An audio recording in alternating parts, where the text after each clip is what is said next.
Hi dears, നമ്മളുടെ പുതിയൊരു വീഡിയോയിലോട്ട് സ്വാഗതം. വിഷുവൊക്കെ അല്ലേ വരാൻ പോകുന്നത്. വിശേഷ ദിവസങ്ങൾ വരുമ്പോൾ നമ്മൾ സ്ഥിരമായിട്ട് ചെയ്യാറുള്ള കലാപരിപാടികളിൽ ഒന്നാണല്ലോ ഈ ക്ലീനിങ് പരിപാടി. വീട് ക്ലീൻ ചെയ്യലൊക്കെ നമ്മൾ സമയം കിട്ടുന്നതിനനുസരിച്ചിട്ട് ഓരോ ഭാഗങ്ങൾ ഓരോ ദിവസങ്ങളിലായിട്ട് ചെയ്തു തീർക്കാറുണ്ടെങ്കിലും ഇങ്ങനെ എന്തെങ്കിലുമൊക്കെ ഒരു വിശേഷ ദിവസങ്ങൾ വരുമ്പോൾ ഫുള്ളായിട്ടൊന്ന് ക്ലീൻ ചെയ്ത് വീടൊക്കെ ഒന്ന് നീറ്റാക്കി ഇട്ടാലാണല്ലോ ഒരു സമാധാനം. സത്യം പറഞ്ഞാല് എല്ലാ ഭാഗവും ഒരുമിച്ചൊന്ന് ക്ലീൻ ചെയ്തെടുക്കണം എന്നുണ്ടെങ്കിൽ ഇങ്ങനെ എന്തെങ്കിലും വിശേഷ ദിവസങ്ങൾ വരണം എന്നും പറയാം. അതുകൊണ്ട് വിഷു വരുന്നതിന്റെ ഒരാഴ്ച മുമ്പേ തന്നെ ക്ലീനിങ് പരിപാടി അങ്ങോട്ട് തുടങ്ങിയിട്ടുണ്ട്. മൊത്തത്തിൽ ക്ലീൻ ചെയ്തെടുക്കാൻ നിന്നാല് എനിക്ക് ഏറ്റവും കൂടുതൽ സമയം വരുന്നത് അടുക്കള ക്ലീൻ ചെയ്യാൻ തന്നെയാണ്. അതെനിക്ക് എന്നല്ല, എല്ലാവർക്കും അതുപോലെ തന്നെയാവും അല്ലേ. മുൻപത്തെ വീഡിയോയിൽ ഞാൻ പറഞ്ഞിട്ടുണ്ട്, നമ്മുടെ അടുക്കള സാധാരണ പഴയ രീതിയിലുള്ള ചെറിയൊരു അടുക്കളയാണ്. അതുകൊണ്ട് തന്നെ നമുക്ക് ഇതുപോലുള്ള ഷെൽഫുകൾ വളരെ കുറച്ചേ ഉള്ളൂ. അടുക്കളയും ഷെൽഫും ഒക്കെ ചെറുതാണെന്നുണ്ടെങ്കിലും അതിനകത്തുള്ള സാധനങ്ങൾക്ക് ഒട്ടും കുറവില്ല കേട്ടോ. ചെറിയൊരു സ്ഥലത്തില് പരമാവധി സാധനങ്ങൾ അടുക്കി പെറുക്കി കുത്തിത്തുരുക്കി വെച്ചിട്ടുണ്ട്. ആദ്യം തന്നെ അതിനെല്ലാം എടുത്ത് പുറത്തിട്ടേ. ഈ ഒരു ഡോറിനകത്തുള്ളത് മാത്രമാണ് കേട്ടോ ആദ്യം എടുത്ത് പുറത്തിട്ടത്. എന്നിട്ട് അതിനകത്ത് ഉണ്ടായിരുന്ന പൊടി ജസ്റ്റ് ഒന്ന് തുടച്ചെടുത്തിട്ട് ഒരു തുണി നനച്ച് നന്നായിട്ടൊന്ന് പിഴിഞ്ഞെടുത്തിട്ട് കൂടെ തുടച്ചെടുക്കുന്നുണ്ട്. വെള്ളത്തിന്റെ അംശം ഒട്ടും നിൽക്കാത്തത് പോലെ തന്നെയാണ് കേട്ടോ തുടച്ചെടുത്തത്. എന്നാലും തുണി നനച്ച് നന്നായിട്ട് പിഴിഞ്ഞെടുത്താണല്ലോ തുടച്ചത്. അതുകൊണ്ട് എന്തെങ്കിലുമൊക്കെ നനവുണ്ടെന്നുണ്ടെങ്കിൽ അത് ഉണങ്ങി വരാനായിട്ട് ഡോറ് തുറന്ന് തന്നെ വെക്കും. പിന്നെ നമ്മൾ അപ്പുറത്തുള്ള ഷെൽഫിലത്തെ പാത്രങ്ങളെല്ലാം എടുത്ത് പുറത്ത് വെച്ച് അതൊക്കെ തുടച്ചെടുക്കുമ്പോഴത്തേനും നനവിൽ ചെറുതായിട്ടുണ്ടെന്നുണ്ടെങ്കിൽ ആ സമയം കൊണ്ട് അത് ഉണങ്ങി കിട്ടുമല്ലോ. ഞാൻ ഇപ്പം ഈ ക്ലീൻ ചെയ്തെടുത്തോണ്ടിരിക്കുന്ന ഭാഗം ഉണ്ടല്ലോ, ഇതിനകത്ത് നമ്മൾ എപ്പോഴും യൂസ് ചെയ്യുന്ന പാത്രങ്ങളാണ് കൂടുതലും വെച്ചിരിക്കുന്നത്. ഈ കുക്കറ്, ഇഡ്ഡലി പാത്രം, പുട്ടുപാത്രം, മൺചട്ടി, അങ്ങനെയുള്ള സാധനങ്ങളൊക്കെ, ദോശക്കല്ല്, അതുപോലുള്ളതൊക്കെ. അതുകൊണ്ട് തന്നെ ഇവിടം അത്രയും പൊടി ഉണ്ടാവാറില്ല കേട്ടോ. ഇതിനകത്തുള്ള പാത്രങ്ങളൊക്കെ നമ്മൾ ഇടയ്ക്കൊക്കെ എടുക്കണതുകൊണ്ട് തന്നെ തുറന്നടച്ചുകൊണ്ടിരിക്കൂലോ. മാത്രമല്ല ചെറിയ രീതിക്ക് എന്തെങ്കിലും പൊടി ഉണ്ടാകുന്നുണ്ടെങ്കിൽ അത് നമ്മൾ കൈയോടെ ക്ലീൻ ചെയ്തെടുക്കുകയും ചെയ്യും. ഇതുണ്ടല്ലോ, വലിയ പാത്രങ്ങളൊക്കെ വെക്കാനായിട്ട് സെന്ററിൽ ഇങ്ങനെ ഡിവൈഡ് ചെയ്യാതെ ഒരു റാക്ക് മാത്രമായിട്ടുള്ള ഒരു ഷെൽഫാണ്. പക്ഷെങ്കിൽ നമ്മൾ അത്രയും വലിയ പാത്രങ്ങളൊന്നും ഇതിനകത്ത് വെക്കാറില്ല.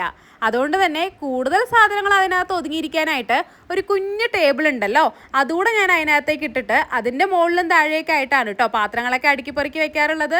വൈറ്റ് കളറിൽ പ്ലാസ്റ്റിക്കിന്റെ ഒരു ടേബിൾ കണ്ടില്ലേ നേരത്തെ, അത് തന്നെ.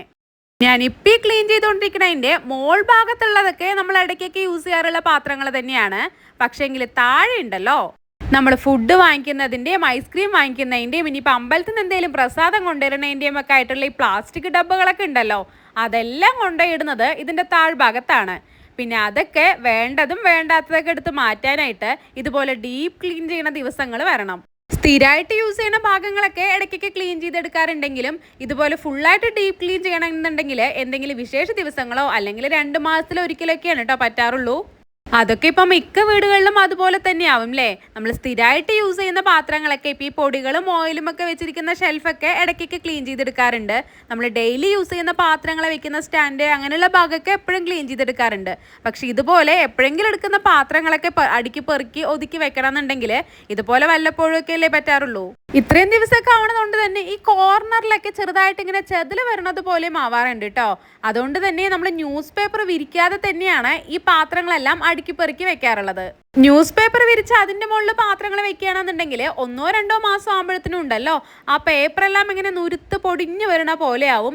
മാത്രമല്ല ചെതില് കൂടുതലായിട്ട് അങ്ങോട്ട് വരികയും ചെയ്യും. അപ്പം ഇങ്ങനെ ആവണ സമയത്ത് നമുക്ക് ക്ലീൻ ചെയ്തെടുക്കാനും എളുപ്പമാണ്. ചെതലിന്റെ ബുദ്ധിമുട്ട് അങ്ങനെ തോന്നാറുമില്ല. എന്നാലും ഉണ്ട് കേട്ടോ, നമ്മൾ ഈ വെള്ളം വീഴുന്ന ഭാഗങ്ങളിലൊക്കെ കോർണറിലായിട്ട് ചെറിയ രീതിക്ക് ഇങ്ങനെ ചെതലൊക്കെ വരാറുണ്ട്. മോൻ്റെ ലഞ്ച് ബോക്സ്, ടീ മഗ് അങ്ങനെയുള്ള സംഭവങ്ങളൊക്കെയാണ് കേട്ടോ ഈ പ്ലാസ്റ്റിക് കവറിനകത്താക്കി വെക്കുന്നത്. ഈ പ്ലാസ്റ്റിക് കവറും നമ്മൾ 1-2 മാസം ആകുമ്പോഴത്തേനും ഇങ്ങനെ നുരുത്ത് പൊടിഞ്ഞ് വരുന്നത് പോലെ ആവാറുണ്ട്. ഫുൾ ടൈം നമ്മളിതിങ്ങനെ അടച്ചിടുകയാണല്ലോ, വല്ലപ്പോഴും മാത്രമല്ലേ തുറക്കാറുള്ളൂ. അതുകൊണ്ട് ഇങ്ങനെ ഡീപ്പ് ക്ലീൻ ചെയ്യുന്ന ദിവസം ആ കവർ മാറ്റി പുതിയ കവറിനകത്താക്കിയിട്ട് വീണ്ടും ഇതേപോലെ തന്നെ അടുക്കി പെറുക്കി വെക്കും. അതുപോലെ തന്നെ ഈ വലിയ അരിപ്പയും ഈ കരണ്ടിയും കയ്യിലൊക്കെ ഉണ്ടല്ലോ, ആ സംഭവങ്ങളും ഒരു കവറിനകത്താക്കിയിട്ട് എല്ലാം കൂടെ പാക്ക് ചെയ്ത് റബ്ബർ ബാൻഡ് ഇട്ട് ഇതിനകത്തേക്ക് വെക്കലാണ് പതിവ്. നമ്മളത് യൂസ് ചെയ്യാറേ ഇല്ല. എപ്പോഴെങ്കിലും അതൊന്ന് 1-2 ഒക്കെ എടുത്താലായി. അല്ലാതെ നമുക്കിങ്ങനെ ക്ലീൻ ചെയ്യുന്ന സമയത്തുള്ള സൗകര്യത്തിനായിട്ട് അതുപോലെ ഒരുമിച്ചൊന്നിങ്ങനെ റബ്ബർ ബാൻഡ് ഇട്ട് കവറിനകത്ത് ഇടുകയാണെന്നുണ്ടെങ്കിൽ എടുക്കുമ്പോൾ സൗകര്യമായല്ലോ. ഓരോ ഷെൽഫായിട്ട് തുറന്ന് സാധനങ്ങൾ എടുത്ത് പുറത്ത് വെച്ച് തുടച്ചെടുത്ത് വരുമ്പോഴത്തേനും നമ്മൾ ആദ്യം ചെയ്ത ഷെൽഫിലത്തെ ചെറിയ നനവുണ്ടായിരുന്നതൊക്കെ ഉണങ്ങി വന്നിരുന്നേ. അപ്പം അതുകൊണ്ട് തന്നെ ഓരോന്നായിട്ട് സാധനങ്ങളെല്ലാം എടുത്തതാ അതിനകത്തേക്ക് തിരിച്ച് അടുക്കി പെറുക്കി വെക്കുന്നുണ്ട്. ഞാൻ നേരത്തെ പറഞ്ഞിരുന്നല്ലോ ഈ ഒരു ഷെൽഫിനകത്ത് നമ്മൾ എപ്പോഴും യൂസ് ചെയ്യുന്ന സാധനങ്ങളാണ് വെക്കാറുള്ളത് എന്ന്. അതുകൊണ്ട് തന്നെ ഇതിനകത്ത് അങ്ങനെ ഒരുപാട് സാധനങ്ങൾ കുത്തിത്തിരിക്കി വെക്കാറില്ല കേട്ടോ. കാരണം നമ്മൾ എപ്പോഴും എടുക്കണതുകൊണ്ട് തന്നെ ഒരുപാട് ഉണ്ടെന്നുണ്ടെങ്കിൽ അത് എടുക്കാനും വെക്കാനൊക്കെ ബുദ്ധിമുട്ടാവുമല്ലോ. ഈ ഒരു സൈഡിലുള്ള എല്ലാ ഡോറുകളത്തെയും സാധനങ്ങളെ തുടച്ച് വൃത്തിയാക്കി അകത്ത് കയറ്റിയതിന് ശേഷം ഇപ്പുറത്തെ സൈഡിലുള്ളത് തുറക്കാമെന്ന് വിചാരിച്ചാണ്. കാരണം എല്ലാം കൂടെ എടുത്ത് പുറത്ത് വെക്കാനുള്ള സ്ഥലം നമ്മുടെ അടുക്കളയിലില്ല. ഇതിനകത്തുള്ളതെല്ലാം എടുത്ത് പുറത്ത് വെക്കുമ്പോഴത്തേനും തന്നെ അവിടെ ഫുള്ളായി നിറഞ്ഞിരുന്നേ. ഞാൻ നേരത്തെ പറഞ്ഞിരുന്നില്ലേ ആ ഒരു ഷെൽഫിന്റെ താഴ്ഭാഗത്ത് പ്ലാസ്റ്റിക് ഡബ്ബകളെല്ലാം വെച്ചിരുന്നു എന്ന്. അതിൽ വേണ്ടതും വേണ്ടാത്തൊക്കെ ഒഴിവാക്കാനായിട്ട് അമ്മ ഇപ്പുറത്ത് നിൽക്കുന്നുണ്ട് കേട്ടോ. അമ്മയുടെ അടുത്ത് ചോദിച്ചുകൊണ്ടിരിക്കുമ്പോഴാണ് അമ്മ പറഞ്ഞത് അപ്പുറത്തെ ഷെൽഫിനകത്തും കുറച്ചെണ്ണം ഉണ്ടെന്ന്. അപ്പം ഞാൻ അത് തുടയ്ക്കാനായിട്ട് സാധനങ്ങൾ എടുത്ത് മാറ്റുന്നതിന് മുമ്പേ തന്നെ അതിലുള്ള പ്ലാസ്റ്റിക് പാത്രങ്ങളെല്ലാം എടുത്ത് വേണ്ടതും വേണ്ടാത്തൊക്കെ ആയിട്ട് എല്ലാം വേണ്ടാത്തത് തന്നെയാണ്, എന്നാലും നമുക്ക് എന്തെങ്കിലും ആവശ്യം വരികയാണെന്നുണ്ടെങ്കിലോ എന്ന് പറഞ്ഞിട്ട് കുറച്ചെണ്ണം എടുത്തൊരു കവറിനകത്താക്കി അതിനകത്തേക്ക് കയറ്റിയിട്ട് ബാക്കി കളയാനുള്ളതിനെല്ലാം പുറത്തെടുത്തിട്ടേ. ഡോറിൻ്റെ ഉൾഭാഗമൊക്കെ നമ്മൾ അകത്ത് ക്ലീൻ ചെയ്യുന്ന സമയത്ത് തന്നെ തുടച്ചെടുത്തിട്ടേ പിന്നെ സാധനങ്ങളെല്ലാം എടുത്ത് അകത്ത് വെച്ചതിന് ശേഷമാണ് കേട്ടോ ഈ വെളിഭാഗം, അതായത് ഡോറിൻ്റെ ഫ്രണ്ട് വശമൊക്കെ തുടച്ചെടുത്തത്. ഷെൽഫിനകത്തൊക്കെ ക്ലീൻ ചെയ്യൽ 4-5 മിനിറ്റിൽ കണ്ടു കഴിഞ്ഞു എന്നുണ്ടെങ്കിലും 2 മണിക്കൂറിൽ കൂടുതൽ എടുത്താണ് ഞാനിതൊക്കെ ക്ലീൻ ചെയ്തെടുത്തത്. കുറച്ചുകൂടെ ഒന്ന് സ്പീഡാക്കി കാണിച്ചതാണേ. അത് കഴിഞ്ഞപ്പോൾ കുറച്ചുകൂടെ സമയമുണ്ട്, അതായത് ഇവിടെ നമ്മുടെ മോൻ വാശി പിടിച്ച് തുടങ്ങുമല്ലോ. അപ്പോൾ എന്തായാലും കുറച്ചുകൂടെ സമയമുണ്ട്. അപ്പം ഞാൻ ഈ ഒരു ഭാഗം കൂടെ ക്ലീൻ ചെയ്തെടുക്കാമെന്ന് വിചാരിച്ചിട്ട് അതുകൂടെ കൈയോടെ ചെയ്യാമെന്ന് വിചാരിച്ചു. ജനലിലിട്ടിരിക്കുന്ന നെറ്റ് ഞാൻ ഇടയ്ക്കൊക്കെ കഴുകിയെടുക്കാറുണ്ട്. പിന്നെ ഈ ഒരു ഭാഗവും പറ്റുമ്പോഴൊക്കെ ക്ലീൻ ചെയ്തെടുക്കാറുണ്ട്. അതുകൊണ്ട് തന്നെ കാര്യമായിട്ടുള്ള ചളിയൊന്നും അതിനകത്ത് ഉണ്ടായിരുന്നില്ല. എന്നാലും നമ്മൾ ചെയ്യുന്ന സമയത്ത് എല്ലാവരുടെയും ഒന്ന് കൈ എത്തണമല്ലോ. ശരിക്കും പറയുകയാണെങ്കിൽ അടുക്കളയിൽ കാര്യമായിട്ട് കുക്കിംഗ് പരിപാടിയൊന്നും ഇല്ലാത്ത ദിവസങ്ങളിലാണ് ഞാൻ ഇതുപോലെ എന്തെങ്കിലുമൊക്കെ ചെയ്യാൻ നിൽക്കാറുള്ളത്. നമുക്ക് തലേ ദിവസത്തെ കറികൾ എന്തെങ്കിലുമൊക്കെ ബാക്കി ഉണ്ടാകുമ്പോഴോ ഉപ്പേരി അങ്ങനെ മാത്രം എന്തെങ്കിലും ഉണ്ടാക്കിയാൽ മതി എന്നുള്ള ദിവസങ്ങൾ വരുമല്ലോ. അങ്ങനെയുള്ള ദിവസങ്ങളിൽ അങ്ങനെ നിൽക്കുകയാണെന്നുണ്ടെങ്കിലും ഫുള്ളായിട്ട് ഈ അടുക്കള ക്ലീൻ ചെയ്യൽ ഒറ്റ ദിവസത്തിലൊന്നും തീരില്ല കേട്ടോ. ചിലപ്പോൾ നമ്മൾ കുറേ സമയം ഇതിനകത്ത് നിൽക്കുകയാണെന്നുണ്ടെങ്കിൽ തീരെയായിരിക്കും. ഇവിടെ നമുക്ക് മോനുണ്ടല്ലോ, അവൻ വാശി പിടിച്ച് തുടങ്ങും. പിന്നെ നമുക്ക് വേറെ എന്തെങ്കിലും കാര്യങ്ങളൊക്കെ ഉണ്ടാവും. അതുകൊണ്ട് തന്നെ ഓരോ ഭാഗങ്ങൾ ഓരോ ദിവസങ്ങളായിട്ടാണ് ക്ലീൻ ചെയ്തെടുക്കാറുള്ളത്. ഗ്യാസ് വെച്ചിരിക്കുന്ന ഭാഗവും ഈ ചുമരിന്റെ ഈ ടൈൽസും ഒക്കെ നമ്മൾ ഡെയിലി ക്ലീൻ ചെയ്തെടുക്കാറുള്ളതാണ്. അതുകൊണ്ട് തന്നെ ജസ്റ്റ് തുണി നനച്ചൊന്ന് തുടച്ചെടുക്കുക മാത്രമാണ് ഞാനിപ്പോൾ ചെയ്തത്.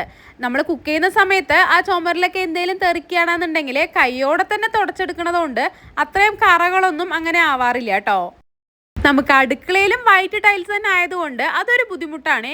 കാരണം ഈ വെള്ളം തെറിക്കുമ്പോഴും നമ്മൾ ഈ കുക്ക് ചെയ്യുന്ന സമയത്ത് എന്തെങ്കിലുമൊക്കെ ആകുമ്പോഴൊക്കെ വെറുതെ ചളിയായിക്കൊണ്ടേയിരിക്കും. അതുകൊണ്ട് ഞാനുണ്ടല്ലോ ഇങ്ങനെ നീളത്തിൽ, ഞാനിപ്പോൾ നിൽക്കുന്ന ഭാഗത്തിൻ്റെ ആ നീളത്തിൽ ഒരു മാറ്റ് ഇട്ടിട്ടുണ്ട്. അതിപ്പോൾ കഴുകാനായിട്ട് എടുത്ത് പുറത്തോട്ടിട്ടിരിക്കുകയാണ്. ഇന്നത്തെ ഈ ഷെൽഫിന്റെ ക്ലീനിങ് പരിപാടി കഴിഞ്ഞിട്ട് കൈയോടെ മാറ്റൂടെ കഴുകണം എന്ന് വിചാരിച്ചാണ് അതിനെ എടുത്തിപ്പോൾ പുറത്തോട്ടിട്ടത്. പക്ഷേങ്കിലുണ്ടല്ലോ ഇതൊക്കെ ഇപ്പോൾ ചെയ്ത് തീർക്കുമ്പോഴത്തേനും തന്നെ ഏകദേശം ഒരു 12 മണി 12:30 ആയിട്ടുണ്ട്. ഇനിയിപ്പോൾ അതുകൂടെ ചെയ്യാൻ നിന്നാൽ സമയം വൈകും, മോൻ വാശിയാവും, കരച്ചിലാവും. അപ്പോൾ അത് ഞാൻ അടുത്ത ദിവസത്തേക്ക് മാറ്റി വെച്ചേ.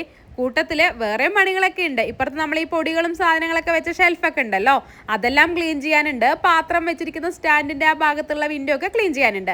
അതിലൊക്കെ കൈതൊട്ടാൽ ഇനി കുറച്ചധികം സമയമാവും. ഇനിയിപ്പോൾ ഇതെല്ലാം കൂടെ അടുത്ത ദിവസം തീർക്കാമെന്ന് വിചാരിച്ചു. അപ്പോൾ അടുക്കളയത്തെ കലാപരിപാടി ഇതോടെ കഴിയൂലോ. അടുക്കള തീർന്നു കിട്ടിയാൽ തന്നെ പകുതി സമാധാനമാണ്. ബാക്കിയുള്ള ഭാഗങ്ങളൊക്കെ പിന്നെ നമുക്ക് പെട്ടെന്ന് ക്ലീൻ ചെയ്തെടുക്കാമല്ലോ. ജനലിൽ നിന്ന് അഴിച്ചെടുത്ത നെറ്റ് ഞാൻ സോപ്പ് വെള്ളത്തിലിട്ട് വെച്ചേ. പിന്നെ ഇതാ ഞാനിപ്പോൾ ക്ലീൻ ചെയ്യുന്ന ഒരു ഷെൽഫ് ഉണ്ടല്ലോ, ഇതിനകത്താണ് നമ്മുടെ ഗ്യാസ് സിലിണ്ടർ ഇരിക്കുന്നത്. അതിനകത്തുണ്ടാവാറുള്ള പൊടി നമ്മളിങ്ങനെ വല്ലപ്പോഴും അടിച്ചു മാറ്റും. ഫുള്ളായിട്ട് ക്ലീൻ ചെയ്യണത് സിലിണ്ടർ മാറ്റുന്ന ദിവസം മാത്രമാണ്. ഞാനിപ്പം നിൽക്കുന്നതിൻ്റെ മുൻഭാഗത്താണ് കേട്ടോ നമുക്ക് ഈ പൊടികളൊക്കെ വെക്കുന്ന ഷെൽഫ് വരുന്നത്. ഞാൻ മുൻപത്തെ വീഡിയോകളിൽ കാണിച്ചിട്ടുണ്ട്. ഇനിയിപ്പോൾ ആ ഒരു ഭാഗം കൂടെ നമുക്ക് അടുത്ത ദിവസം ക്ലീൻ ചെയ്യാനുള്ളതിലുള്ളതാണ്. എല്ലാ സാധനങ്ങളും എടുത്ത് അകത്ത് വെച്ചു. താഴെ വേണ്ടാന്ന് പറഞ്ഞ് മാറ്റി വെച്ചിരുന്ന പ്ലാസ്റ്റിക് പാത്രങ്ങളിനെല്ലാം ഒരു കവറിനകത്തേക്ക് ആക്കി മാറ്റി വെച്ചേ. എന്നിട്ട് ഫുള്ളായിട്ടൊന്ന് അടിച്ച് വൃത്തിയിലൊന്ന് തുടച്ചുകൂടെ എടുത്തപ്പോൾ ഇന്നത്തെ ക്ലീനിങ് കലാപരിപാടി ഏകദേശം ദാ ഇങ്ങനെ ആയിക്കിട്ടി. തുടങ്ങിയിട്ട് മാത്രമേ ഉള്ളൂ, ഇനിയും കിടക്കുകയാണ് പണി. എന്നാലും കൂടുതൽ പണിയുള്ള ഭാഗം കഴിഞ്ഞു കിട്ടിയതിൽ വലിയൊരു ആശ്വാസം. അപ്പോൾ നമ്മളുടെ ഇന്നത്തെ വീഡിയോ ഇഷ്ടപ്പെട്ടാൽ ലൈക്ക് ചെയ്യാനും നിങ്ങളുടെ അഭിപ്രായങ്ങൾ കമൻറ്റ് ചെയ്യാനും വിട്ടുപോവല്ലേ. വീണ്ടും മറ്റൊരു വീഡിയോയിൽ കാണും വരേക്കും ബൈ.